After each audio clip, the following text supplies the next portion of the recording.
व्यक्तीने आमच्या भावाला आणून दिलं. तुम्ही गेल्या दिवशी तक्रार केली होती का वारजेला हे सगळं झालं पिस्तूल दाखवलं त्याच दिवशी गेले होते की नंतर गेले होते? आम्ही त्या दिवशी फोनद्वारे PSI साहेबांशी डोंगरे साहेबांशी बोललो होतो.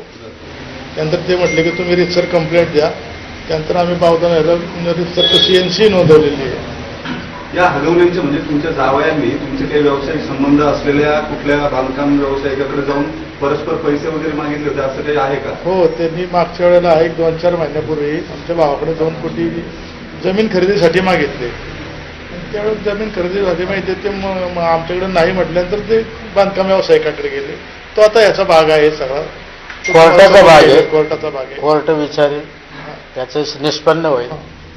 आरोपीच्या वकील असं म्हणतात की एखाद्या पत्नीला 4 फटके मारले म्हणजे ते काही छळवणूक होत नाही. आता बघा, आपलं प्रसार माध्यम आहे, ही हास्यास्पद गोष्ट आहे. ही गोष्ट हास्यास्पद आहे. ते कायद्याचे तज्ज्ञ काय म्हणले असतील हे तुम्ही समजून घ्यावं की जर 4 फटके मारून 4 थापडा मारून जर एखाद्याचं मयत होत असेल मग हे तुम्ही ठरवावं, समाजाने ठरवावं.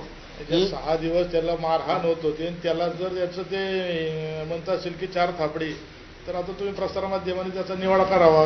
कोर्ट तर करेलच. तुम्ही प्रसारमाध्यमांनी ह्याच्यातून आमच्या मुलीला न्याय द्यावा. या संपूर्ण प्रकरणात पोलीस अधिकारी असलेले जालिंदर सुपेकर यांचं नाव सातत्याने येत आहे. तर वैष्णवी हयात असताना किंवा तुमच्यासोबत काही त्यांचा संपर्क झालाय का, तर त्यांनी तुमच्यावर कसल्या प्रकारे दबाव सांगला का, किंवा त्यांचं नाव घेऊन तुमच्यावर दबाव टाकला? यांचा सुपेकर आमचा यांचा काही संबंध नाही.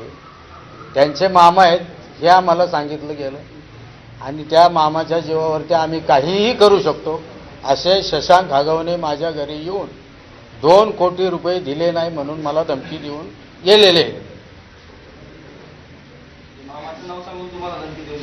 अहो, ते नेहमीच सांगायचे ना, लग्न ठरवतीच्या वेळेलाही त्यांनी तसंच केलेलं आहे. त्यांच्या जन्मपत्रिकेचा जो बायोडाटा असतो त्या बायोडाटामध्ये सुद्धा मामा म्हणून सुपेकर जालिंदर यांचं नाव आहे खाली. सर, तुम्ही आतापर्यंत वेळोवेळी लग्नानंतर किती पैसे दिले हगवण्यांना? नाही, ते मी ते तिथं सांगू शकतो. मी आपल्या माध्यमाशी नाही सांगू शकतो.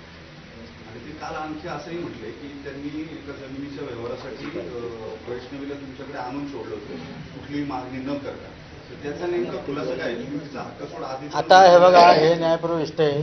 सगळं बोलणं उचित राहणार नाही कारण ह्याचा परिणाम दुसरा होऊ शकतो. त्यामुळे मला त्याच्याशी जास्त भाष्य करायचं नाही. जास्त न बोलता एवढंच सांगेल की तिला 6 ते 7 दिवस आमच्या माहितीने सलग मारहाण, आपल्या माहितीने रिपोर्टच येत तसे 5-6 दिवस तिला मारहाण करण्यात आली.